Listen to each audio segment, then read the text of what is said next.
गावापासून शहरापर्यंत व शहरापासून राज्यापर्यंत घडणाऱ्या सामाजिक राजकीय घडामोडी आपल्यापर्यंत तात्काळ पोहोचवण्यासाठी आपल्या सेवेत दाखल होत आहे.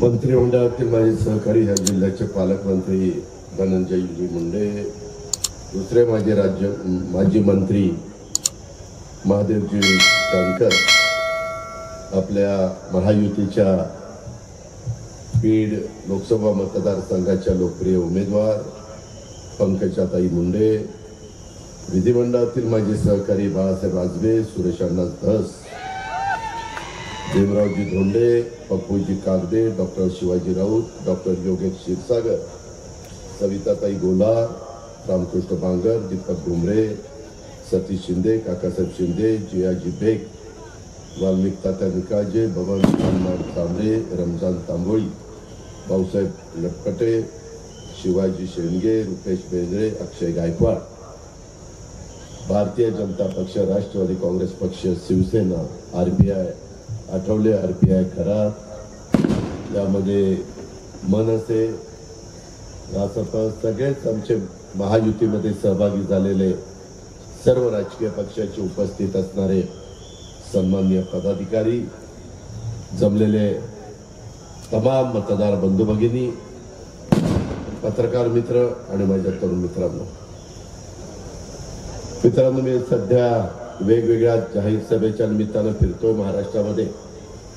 परंतु धनंजयचा काल फोन आला की काही झालं तरी आजच्या सभेला, एका तरी सभेला बीडच्या या. नाही आलं तर कारण नसताना एक वेगळा गैरसमज समाजामध्ये पसरवण्याचं काम काही विरोधक, काही त्याच्यामधले अफवा पसरवणारे त्या ठिकाणी करत असतात. आणि त्याच्यामुळं मी आज आवर्जून आपल्या परिसरामध्ये आलोय. मला माझी सभा झाल्यावर मी जाणार आहे. नंतर जानकर साहेब, पंकजाताई बोलणार आहे, उदयनराजे आले तर ते बोलणार आहे. कारण मला पुढच्या 2 सभा आहेत, 6 वाजता प्रचार बंद होणार आहे. आपण प्रचंड संख्येने, म्हणजे मी थोडंसं संयोजकांना दोष देईन, तुमच्या लक्षात पण येत नाही की आपली सभा महायुतीची असताना मंडप केवढा टाकायला पाहिजे. मंडप कमी टाकला त्याच्यावर माझी लोक उन्हात उभी आहेत. याला संयोजकांना मी जबाबदारी धरीन. वास्तविक असा करू नका. भर उन्हा आहे, ते 40-42 पर्यंत टेम्परेचर जात आहे. परवा तर 2ऱ्या का 3ऱ्या टप्प्यातलं मतदानाच्या दिवशी एक जण रांगेत असल्यानंच बिचारा मृत्युमुखी पडला. अशा प्रकारच्याही घटना घडतात. त्याच्यामुळे आपण सगळ्यांनी काळजी घ्यावी, अशा प्रकारची सुरुवातीलाच मी आपल्याला विनंती करेन. मित्रांनो, बीड लोकसभेचं नेतृत्व लोकनेते गोपीनाथराव मुंडे साहेबांनी केलं होतं. सर्व समाजाला बरोबर घेऊन जाणारा, चालणारा अशा प्रकारचा हा लोकनेता एक मराठवाड्याचं तसं बघितलं तर दैवतच होतं. प्रथमतः मी त्यांना आदरांजली अर्पण करतो. याच मतदारसंघातनं मला आठवतंय, मला राजकारणाच्या थोडंसं आवड आहे आणि त्याच्यामुळं 1967 साली क्रांतिसिंह नाना पाटील यांना देखील लोकसभेमध्ये निवडून पाठवलं. क्रांतिसिंह नाना पाटील सांगली सातारचे, परंतु जनहितासाठी संघर्ष करणाऱ्या नेतृत्वांना हा मतदारसंघ कायम साथ देत आलेला आहे. अशा प्रकारचा आपला बीड जिल्ह्याचा इतिहास आहे. मित्रांनो, बीड लोकसभेच्यासाठी 13 मेला मतदान होणारे आपल्या महायुतीच्या उमेदवार पंकजाताई मुंडे या भाजपच्या कमळ चिन्हावर निवडणूक लढवतात. बीड जिल्ह्याच्या जनतेसाठी न्याय आणि हक्कासाठी पंकजा मुंडे या कायमच भूमिका घेऊन लढत आहेत, हे आपण सगळ्यांनी पाहिलेलं आहे. पंकजा मुंडे या स्वर्गीय गोपीनाथ मुंडे साहेबांच्या संघर्षाचा आणि विचारांचा वसा घेऊन वाटचाल करतायत. त्याबद्दल मी त्यांना मनापासून धन्यवाद देतो. आता छत्रपती शिवाजी महाराजांचे 13वे वंशज श्रीमंत छत्रपती उदयनराजे भोसले या ठिकाणी आले. मी आपल्या सर्वांच्या वतीनं त्यांचं मनापासून स्वागत करतो. मित्रांनो, गोपीनाथराव मुंडे साहेबांनी संपूर्ण मराठवाड्याला आपलं कुटुंब मानलं होतं. सर्व जाती धर्म मग उपेक्षित असतील, वंचित असतील, बहुजन समाजाला बरोबर घेऊन त्यांनी त्या ठिकाणी समाजकारण राजकारण केलं. मराठवाड्याचा मागासलेपणा शिक्का पुसून विकासाच्या प्रवाहात तुमच्या माझ्या मराठवाड्याला यावा यासाठी त्यांनी आजन्म संघर्ष केलेला आपण पाहिला. आणि तोच विचार घेऊन आम्ही आज सगळेजण पुढे जातोय. सर्व जाती धर्माचे बंधुभाव टिकून राहावा यासाठी देखील अगदी छोट्या छोट्या समाजाला घटक असला तरी त्याला न्याय देण्यासाठी आम्ही महायुतीच्या माध्यमातून, सरकारच्या माध्यमातून एकनाथराव शिंदे, देवेंद्रजी, मी आणि आमचे सगळे सहकारी काम करतायत. मित्रांनो, हे काम करत असताना मला आपल्याला एक गोष्ट सांगायची. कालच मनसेचे प्रमुख राज ठाकरेंची सभा होती. मी त्या सभेला नव्हतो, माझ्या वेगळ्या सभा होत्या. परंतु त्यांनी सभेमध्ये सांगितलं त्यांची माझी राजकीय भूमिका वेगळी.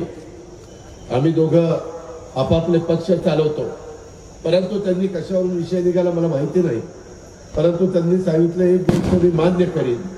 अजित पवार ज्या दिवसापासून राजकारणात आलाय त्या दिवसापासून त्यांनी जातीपातीचं नात्यागोत्याचं राजकारण केलं नाही.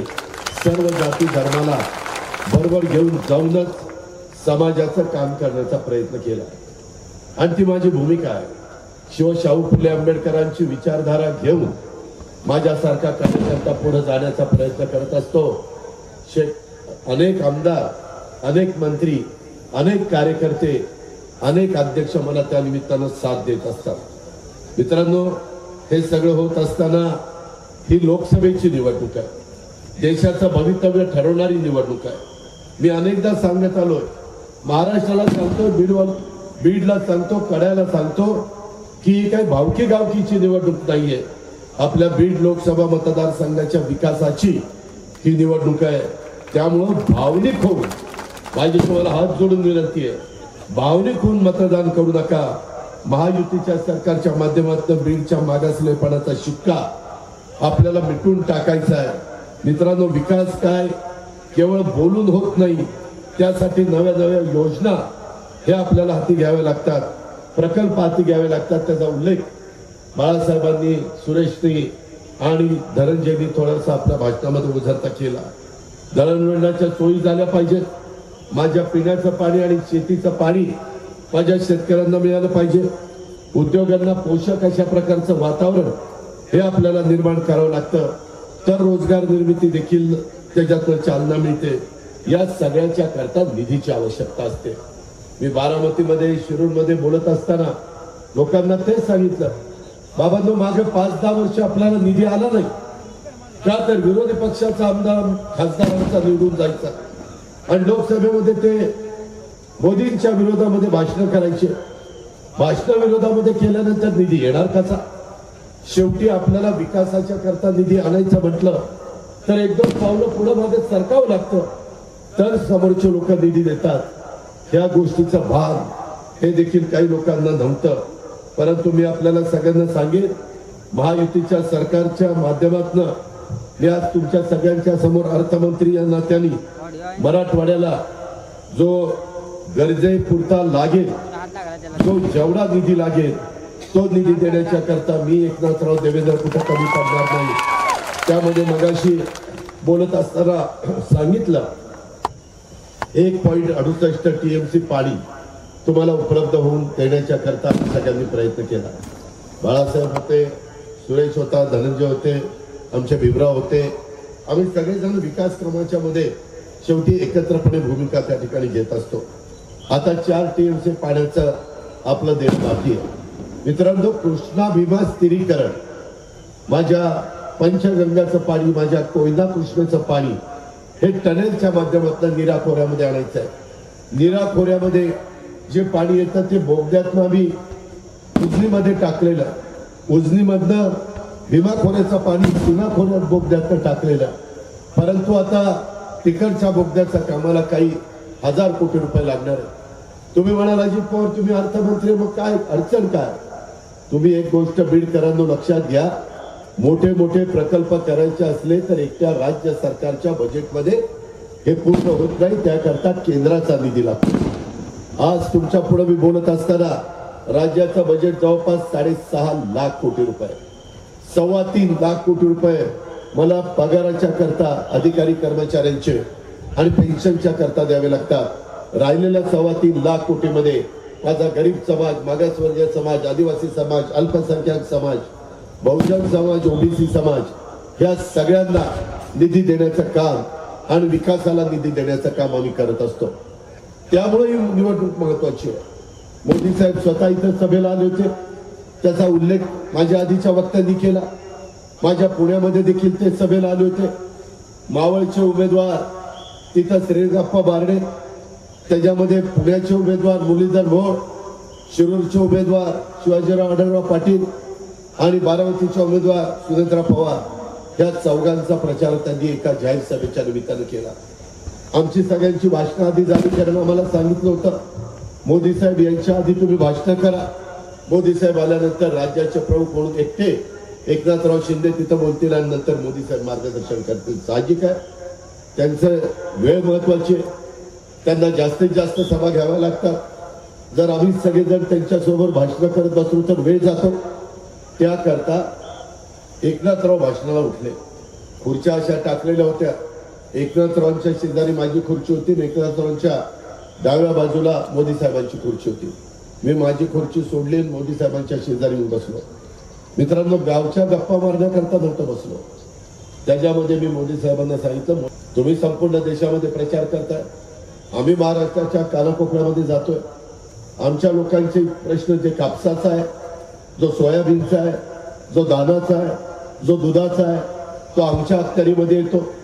त्या संदर्भामध्ये आम्ही एकनाथराव देवेंद्रजी निर्णय घेऊ. मी नंतर त्या विषयावर येतो तुमच्याकडं. पण आता मला तुमच्याकडनं कांद्याची निर्यात बंदी जी केली ती निर्यात बंदी उठवावी आणि कांदा बाहेर जावा असं माझा बीड जिल्हा, सोलापूर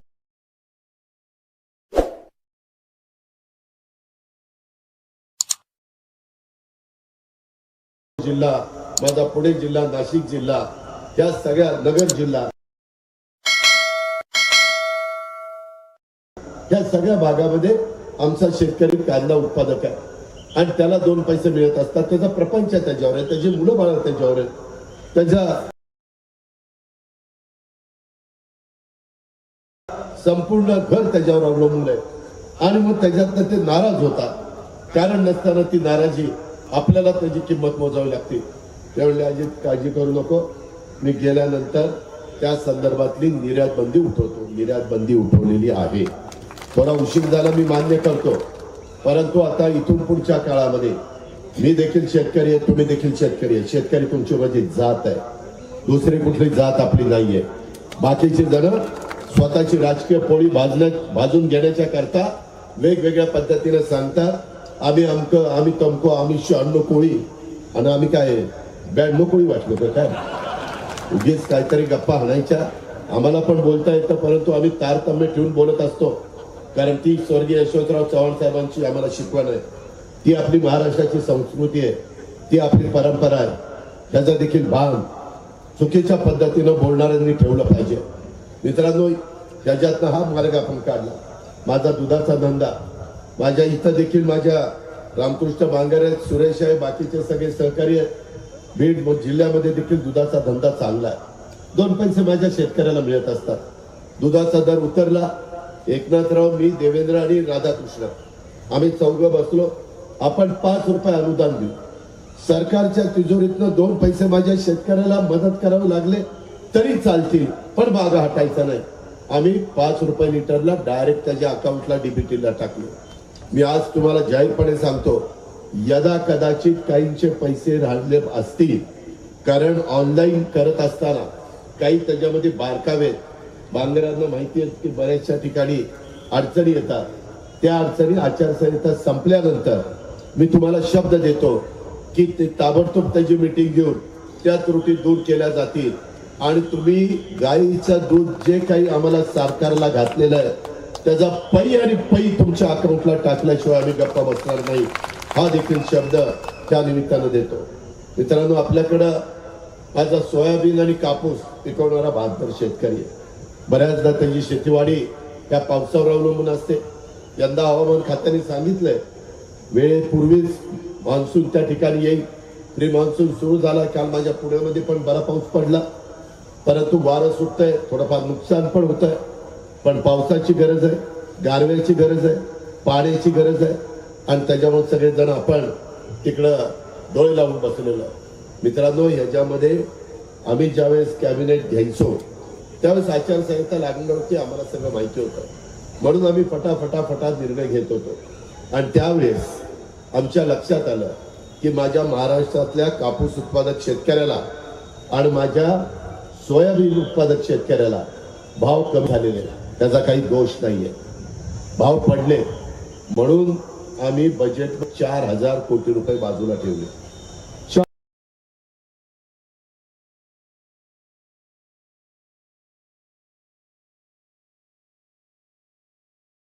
कापूस आणि सोयाबीन उत्पादक शेतकऱ्याला आम्ही साधारण क्विंटलला नाही देणार.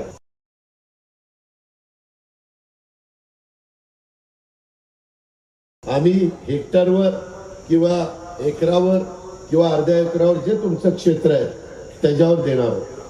ते जे सगळे पेपर्स आमच्याकडे पोहोचले नाही, त्यामुळे आचारसंहिता सुरू व्हायच्या आत काही निर्णय घेता आला नाही. पण एक निर्णय घेतलाय की या दोन उत्पादक शेतकऱ्यांना कापूस आणि सोयाबीन यांना त्यांना मदत करण्याच्या करता राज्य सरकारच्या तिजोरीतनं 4,000 कोटी रुपये द्यायचे, एवढा मात्र निर्णय घेतलाय. आम्ही शब्दाचे पक्के आहोत. त्या पद्धतीनं तुमचे पैसे जे काही ठरेल, जसं दुधाला 5 रुपये ठरलं तसं सोयाबीन आणि कापसाला पण योग्य पद्धतीनं आम्ही देण्याचं ठरवू आणि त्या प्रकारे आम्ही त्याबद्दलची भूमिका त्या बाबतीतली पुरी करू. मित्रांनो, मला एका गोष्टीची जाण आहे. कधी कधी भाषणामध्ये काही गोष्टी बोलून जातात. मध्ये देखील देवेंद्रजी आले आणि त्यांनी जाता जाता सांगितलं की आमचं आष्टी पाटोदा शिरूरला सुरेश रावांना उमेदवारी देणार. तुम्ही काळजी करू नका, ते बोलून गेले असले थांबरे बस. त्यामध्ये ही महायुती आहे. या महायुतीमध्ये आमचे बाळासाहेब असेल, सुरेशराव असेल, आमचे भीमराव असतील आणि ह्या तिघांच्या व्यतिरिक्त अजून कुणी उत्सुक असेल, म्हणजे मी त्यांना सोडत नाही, ते पण असतील. कारण प्रत्येकाला वाटतं का आम्ही आमदार होऊ नये, आम्ही 7-7 वेळेला आमदार होतो, आम्हाला एकदा तरी होऊ द्या, असं काहींच्या मनात येणं चुकीचं नाही.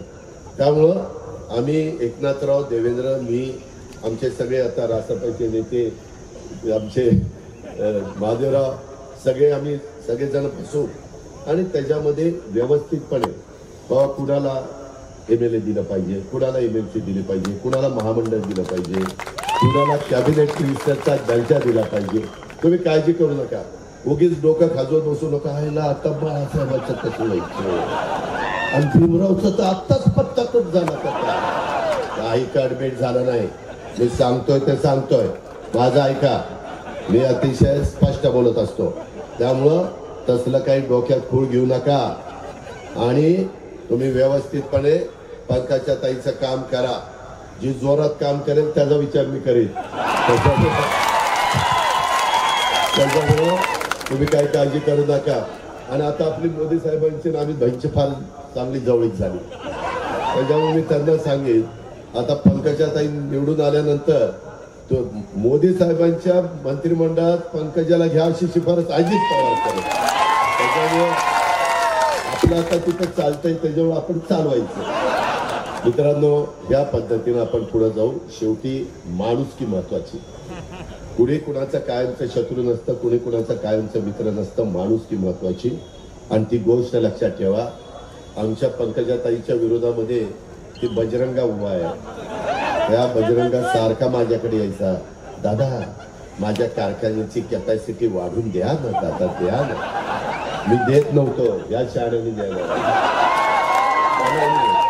एक मिनिट, तू द्यायला लावली. मी त्याला सांगितलं होतं की काही गोष्टी व्यसन हातात ठेवायचे असते. मला माहितीये, मी पण राजकारणात 35 वर्ष घासली, काय असा तसा बोलणं नाही पडलो. त्याच्यामुळं मला माहिती होतं ही कुठंतरी मारणार. काय मारणार ते बोललं की लगेच ब्रेकिंग न्यूज. अजित पवारांचा तोल ढासळला, त्याच्यावर मी तो शब्द ते मारणार.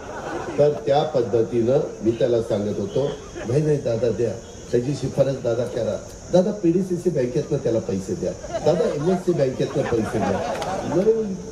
गुळगुळ होतं काय खरं नाही. कधी कधी आमच्या धनुभाऊला माणसंच कळत नाही, त्याच्यामुळे गाडी बिघडते. पण माझा सल्ला घेत जा प्रत्येक वेळेस. त्या पद्धतीनं अरे बजरंगा तूच सांगायचा, छाती फाडली की असं होईल, छाती फाडली की तसं होईल, ही दिसल ती दिसल. छाती फाडल्यावर मरून जाशील, कोण दिसणार? काय उगे गप्पा हाणायच्या? हनुमानाची छाती इतकी फाडलेली वेगळी. तू कुठं बजरंगा, तू काय लगेच हनुमानाला स्वतःला समजायला लागला. त्याला ते बार्शी मध्ये त्याचा कारखाना चाललाय, इथं त्याचा कारखाना चाललाय. बरं चाललं होतं, त्याला काय अवदासा आठवली कोणाला, आणि ते एकदम उभंच राहिले. बरं मागं उभं राहून ट्रायल झाली पडायची, आता कशाला उभं राहायचं? त्याच्या संदर्भातलं धंदा पाणी नीट केला पाहिजे, प्रपंच नीट केला पाहिजे. परंतु मित्रांनो, काही काहींना जरा दोन पैसे आल्यानंतर मस्ती येतेच, आणि तशा पद्धतीनं त्याला मस्ती आली आणि इतके दिवस माझ्या बरोबर राहिला आणि आता मला सोडलं. ती मी एवढं त्याला सगळं देऊन जो मला सोडू शकतो तो तुम्हाला सोडायला किती वेळ लावणार आहे? माझा विचार करा. आणि ही पट्ट्या स्वतःही खासदारकीला पडला आणि त्याच्या पोरीला त्याला ग्रामपंचायतीतून नगरपालिका निवडून. अरे तू तुझ्या पोरीला नगरपालिका आणि ग्रामपंचायतीला निवडून आणू शकत नाही आणि खासदार व्हायला निघाला. आणि बाकीचे जण लय तुझं भारी चाललंय, लय तुझं भारी. काय त्याचं भारी चाललं नाही. तुम्ही काय काळजी करू नका, तुम्ही अजिबात मनात वेगळं काही आणू नका. हा सर्व जाती धर्माला घेऊन जाणारा लोकसभा मतदारसंघ आहे. हा शिवशाहू फुले आंबेडकरांचा महाराष्ट्र आहे. युगपुरुष छत्रपती शिवाजी महाराजांनी 18 पगड जाती 12 बलुतेदारांना बरोबर घेऊन, मावळे बरोबर घेऊन हिंदवी स्वराज्याची स्थापना केली. होता जीवा म्हणून वाचला शिवा, हे आपण विसरता कामा नये. आणि अशा पद्धतीची आपल्या बाप दाद्यांची सगळ्यांची आपल्याला शिकवण आहे, आपल्या महापुरुषांची आपल्याला शिकवण आहे. त्याचा विसर पडता कामा नये. निवडणुका येतील, निवडणुका जातील, परंतु जे अंतर वाढतं, समाजाची तेढ निर्माण होती, ती तेढ मिटवायला फार वेळ लागतो. मित्रांनो, मला मुस्लिम समाजाच्या माझ्या कार्यकर्त्यांना सांगायचंय, मतदारांना सांगायचंय, तुम्ही काय काळजी करू नका. आम्ही सरकारमध्ये, यंदा सरकारमध्ये असताना मी मौलाना आझाद महामंडळाला 1000 कोटी भाग भांडवल केलं. किती? 1000 कोटी. मी विचार केला नाही हा कुठल्या जातीचा, हा कुठल्या धर्माचा, हा कुठल्या पंथाचा. शेवटी सगळे आपण भारतीय आहोत, त्याचा विचार आपण केला पाहिजे. आणि त्या प्रकारे त्यांच्या पण मुलांना मुलींना व्यवस्थितपणे कर्ज, जसं अण्णासाहेब पाटील महामंडळातनं मराठा समाजाला मिळतं, जसं इतर मागासवर्गीयांच्या करता तो कर्ज आपण उपलब्ध महामंडळातर्फे करून देतो. महाज्योती आहे, सारथी आहे, माझ्या मागासवर्गीयांच्या करता बार्टी आहे. माझा मातंग समाज म्हणायचा, दादा आम्हाला अन्याय होतो, बार्टीचा जास्तीत जास्त उपयोग नवबौद्धांना होतो. इथंही लक्ष घातलं आम्ही सगळ्यांनी आणि त्यांच्या करता आरटी केलं. बार्टी नवबौद्धांना, मातंगांना आरटी. शेवटी सर्वजण आपली माणसं आहेत. या पद्धतीनं इतर पण समाजाला वेगवेगळी महामंडळ आपण काढून दिली आणि अशा पद्धतीनं आम्ही पुढे चाललोय. अल्पसंख्याक विभागाला पण जास्तीचा निधी दिला. धनंजय, तुला आठवत असेल, माझ्या चेंबरला मिटिंग झाली, हसन मुश्रीफ होते, आपला अब्दुल सत्तार होता, बाकीचे सगळे अधिकारी पदाधिकारी होते. आणि त्यामध्ये माझा अल्पसंख्याक समाज मला सांगत होता, उर्दूच्या शाळा बांधायला आम्हाला निधी नाही, दफनभूमीला वॉल कंपाऊंड करायला निधी नाही, दफनभूमी करायला निधी नाही, अशा वेगवेगळ्या शादीखान्याला निधी नाही. त्यावेळेस त्या सगळ्या कामाला निधी दिला. तुम्ही बघा, प्रत्येक ठिकाणी तुम्हाला निधी देण्याचं काम झालेलं आहे. बाळासाहेब, तुझ्याकडे पण निधी आला, धनंजय तुझ्याकडे पण निधी आला, असा भेदभाव केला नाही. शेवटी सगळी आपली माणसं आहेत, त्याचा विचार आम्ही लोकांनी केला. त्याच्यामध्ये वक्फ बोर्डाच्या जमिनी काही जण लाटायला निघाली, त्याच्यामध्ये काही कायद्यामध्ये दुरुस्ती केली. या पद्धतीनं आमचं काम चाललेलं आहे. मला अल्पसंख्याक समाजाला पण सांगायचं, तुम्ही घाबरू नका, आम्ही तुमच्या पाठीशी, तुमच्या केसाला कोणी धक्का लावणार नाही. हे काही काही सांगतात, अरे आता ही सरकार आलो की ह्यांना गोळा करतील, पाकिस्तानला पाठवतो. काय तुमच्या बापाच्या घरचं आहे पाकिस्तानला पाठवायला? काही पण बोलता, काही पण सांगता, खोटा नाटा प्रचार करता. त्याच्यामध्ये मागासवर्गीयांची मतं घ्यायला, त्यांच्यात संभ्रमावस्था निर्माण करायला सांगतात की आता हे सरकार परत आलं तर संविधान बदलणार, घटना बदलणार, आता निवडणुकाच होणार नाही असं सांगायला मागं पुढे बघत नाही. अरे शाळेंनो, काँग्रेसच्या राजवटीमध्ये घटनेचे शिल्पकार डॉक्टर बाबासाहेब आंबेडकरांनी दिलेल्या संविधानाचा त्या ठिकाणी कधी संविधान दिन साजरा करण्याचा विचार केला नाही. नरेंद्रभाई मोदींनी त्यांच्या कारकिर्दीमध्ये बाळासाहेबांचा सन्मान ठेवण्याच्या करता त्याच्यामध्ये संविधान दिन साजरा केला, सुरू केला. दरवर्षी संविधान दिन सुरू केला.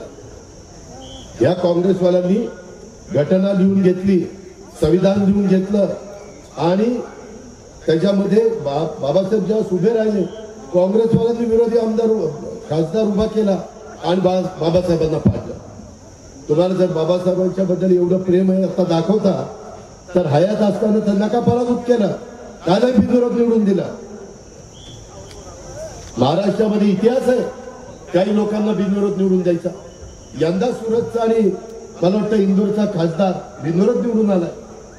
ह्याची पण नोंद माझ्या मागासवर्गीय समाजाने या निवडणुकीच्या निमित्तानं घेतली पाहिजे असं मला आपल्याला सगळ्यांना सांगायचं. मित्रांनो, राष्ट्र मोठं झालं तर महाराष्ट्र मोठा होईल ही स्वर्गीय यशवंतराव चव्हाण साहेबांची भूमिका होती आणि आम्ही नेमकं त्याच रस्त्याने चाललो. आम्ही विकासाच्या करता ही भूमिका घेतली. त्याच्यामध्ये माझ्या शेवटच्या माणसाला पण मदत झाली पाहिजे हा आमचा दृष्टिकोन आहे. त्याच्यातनं केंद्रामध्ये पंकजाताई मुंडे गेल्या तर तिथं रेल्वेचे प्रश्न सोडवण्याच्या करता निधी आणण्याचं काम ते करतील.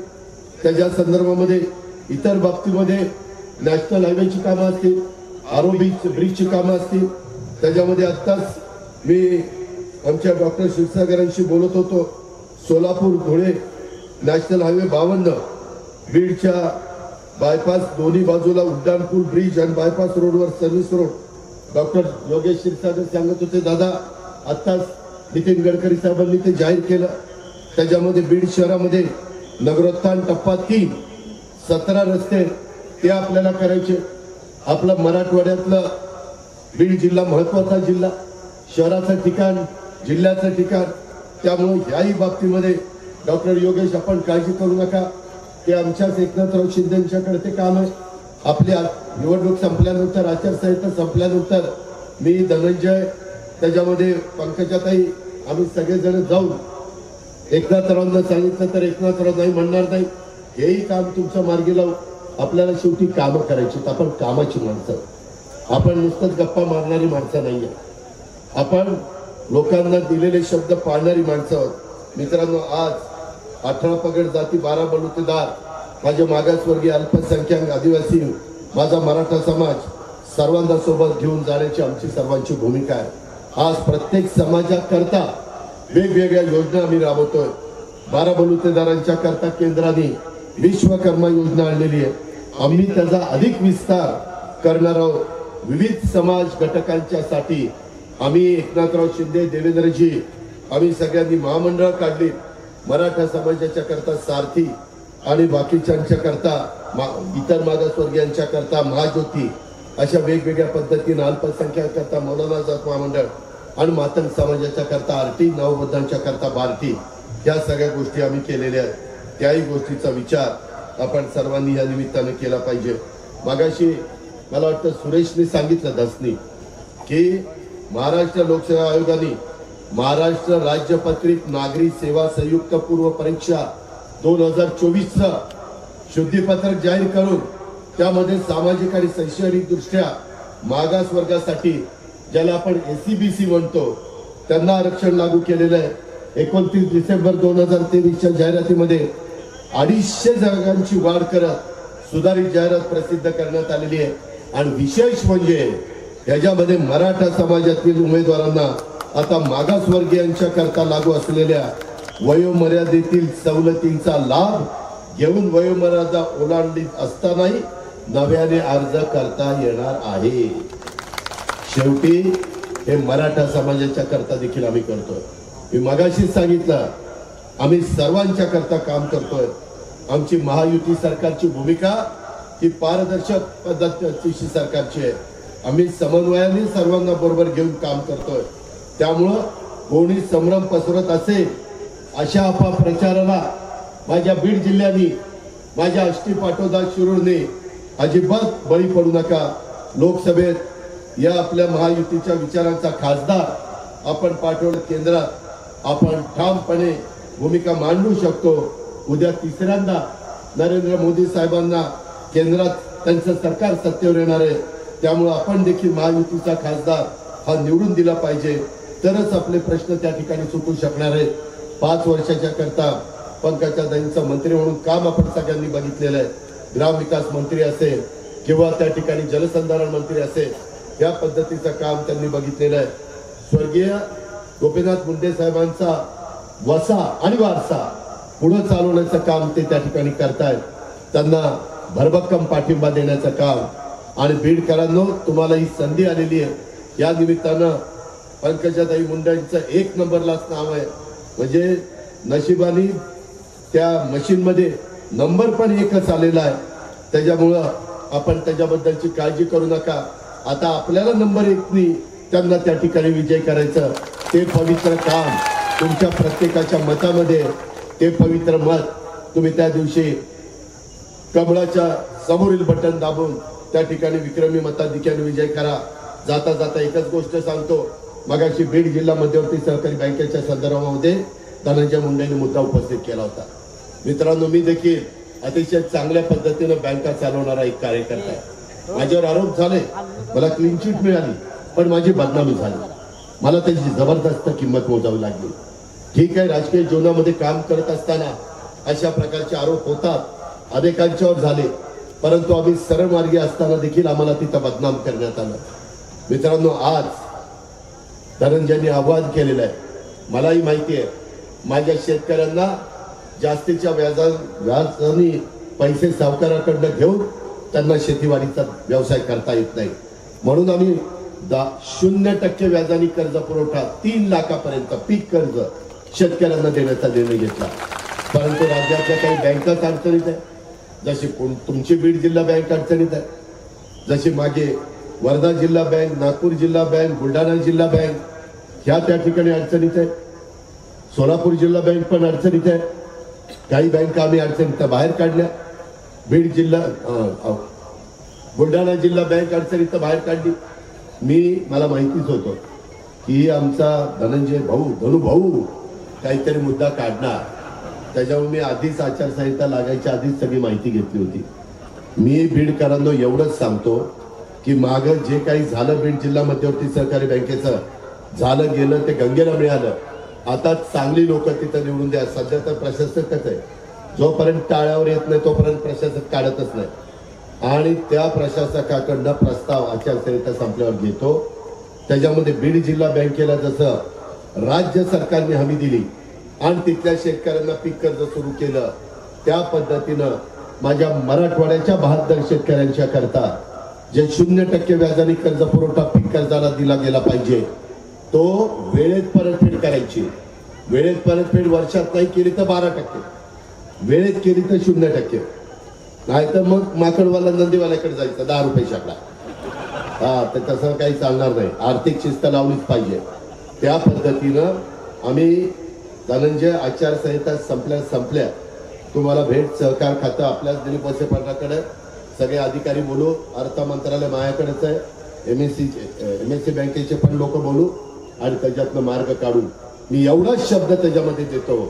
बीडकरांनो, या बाबतीमध्ये तुमचं पीक कर्ज सुरू करण्याच्या करता हे राज्य सरकार, आम्ही लोक सकारात्मकच निर्णय घेऊ आणि खरीपाला तुम्हाला त्या पद्धतीनं मदत करून दाखवू. अशा प्रकारचा विश्वास मी आपल्या सर्व सहकारी मित्रांना ह्या निमित्तानं देतो. त्याच्यामध्ये आपल्याला ग्रीनफील्ड ट्रान्समिशन प्रकल्प, इंडिया ग्रीड ट्रस्ट, इंडिग्रीड ने बीड कलम ट्रान्समिशन लिमिटेड KTL हा पहिला ग्रीनफील्ड प्रकल्प कार्यान्वित केले असल्याची घोषणा एप्रिल 2024 मध्ये केलेली आहे. आपले अहमदनगर बीड परळी वैजनाथ रेल्वे लाईन महाराष्ट्रातील 261.25 किलोमीटर ब्रॉडगेज रेल्वे मार्ग प्रकल्प जो भारत सरकार आणि महाराष्ट्र सरकार संयुक्तपणे करतोय, प्रत्येक पक्ष 50% खर्च सामायिक करतोय. त्याच्यामध्ये आता 66 किलोमीटरचा रेल्वे मार्ग कार्यान्वित झालेला आहे. 78% काम पूर्ण झालेलं आहे. प्रकल्पाची भूसंपादन 99% झालेलं आहे. पंकजाताई, एकदा तुम्ही खासदार झाल्यानंतर हे काम मात्र आपल्याला 100% पूर्ण करून एकदा लोकांचं समाधान करून टाकायचं आहे. सुरत चेन्नई राष्ट्रीय द्रुतगती मार्ग माझ्या बीड जिल्ह्यातनं जातो. आष्टी तालुक्यातून 14 गावातनं बाळासाहेब तो मार्ग जातो. हा एक्सप्रेस वे गुजरातमधील सुरत ते खाली तामिळनाडू मधील चेन्नईला जोडणार आहे. सुरत टू चेन्नई वाया आपला बीड. नागपूर गोवा द्रुतगती मार्ग हा देखील ज्याला शक्तीपीठ द्रुतगती मार्ग म्हणून ओळखला जातो, तो पण आपल्या बीड जिल्ह्यातनं जाणार आहे. एवढे महत्वाची रेल्वे लाईन, एवढे महत्वाचे आपले असणारे रस्ते, त्याच्यामध्ये नॅशनल हायवे हे जात असताना आपल्या उद्याच्या तरुण पिढीचं भवितव्य उज्ज्वल करण्याच्या करता या सगळ्याचा उपयोग आपण करून घेतला पाहिजे. त्याच्यामध्ये कुठं मागे राहता कामा नये. आणि आपल्याला अजून एक काम करायचं आहे. केंद्रामध्ये गेल्यानंतर खासदारांनी आपल्या इथं एक विमानतळ करायचंय, धावपट्टी, की कुठलंही विमान इथं उतरेल. आज आम्हाला उतरायचं म्हटलं तर परभणीला धावपट्टी नाही, आमच्या बीडला धावपट्टी नाही, नांदेडला जावं लागतं, माझ्या हिंगोलीला नाहीये, माझ्या हे संभाजीनगरला आहे, जालन्याला नाहीये. त्याच्यावर बीडला पण करण्याची गरज आहे. त्याचा योग्य मोबदला देण्याचं काम आपण करू. राज्य सरकार देखील त्यामध्ये मनापासून लक्ष घातलं जाईल. उद्याच्याला विमानं उतरायला लागली, भले उद्योगपतींची असू द्या, लहान विमानं असू द्या, तर उद्योगपती इथं गुंतवणूक करतील, त्याच्यातनं रोजगार निर्माण होईल, त्याच्यातनं कारखानदारी येईल. माझ्या बीडचा बराचसा वर्ग कामाधंद्याच्या नोकरीच्या निमित्तानं, ऊस तोडणीच्या निमित्तानं बाहेर जातो. तो त्या ठिकाणी बाहेर जायचं काम बंद करेल. कारण त्यांनी पण कुठंतरी स्वतःच्या घरी राहिलं पाहिजे, प्रपंच पाहायला पाहिजे. त्याही बाबतीमध्ये एक महामंडळ आपण धनंजय असताना काढलंय, त्याच्यातून पण चांगल्या प्रकारची मदत आपण करतोय. सांगण्यासारखं बरंच आहे, परंतु वेळ पण बराच झालेला आहे. मी जाता जाता एवढंच सांगतो, तुम्ही कुणाचाही दुसऱ्याचा विचार करू नका. मी तुमच्या पाठीशी आहे, त्याच्यामध्ये मी कुठलं तुम्हाला अंतर पडून देणार नाही. मात्र बीड जिल्ह्यानी वाटेल ते झालं तरी आपली पंकजाताई मुंडे त्यांच्या कमळाच्या समोरील बटन दाबून विक्रमी मताधिक्याने त्याला लोकसभेमध्ये पाठवा आणि मग केंद्राच्या आणि राज्याच्या निधीच्या माध्यमातून आपण आपल्या बीड जिल्ह्याचा शेतीचा, पिण्याचा पाण्याचा आणि इतर वेगवेगळे प्रश्नाची सोडवणूक करण्याच्या करता आम्ही या सर्वांगीण विकासाच्या करता तुम्हाला मदत करायला केव्हाही तयार आहे. हा शब्द देतो आणि आपली रजा घेतो. जय हिंद, जय महाराज.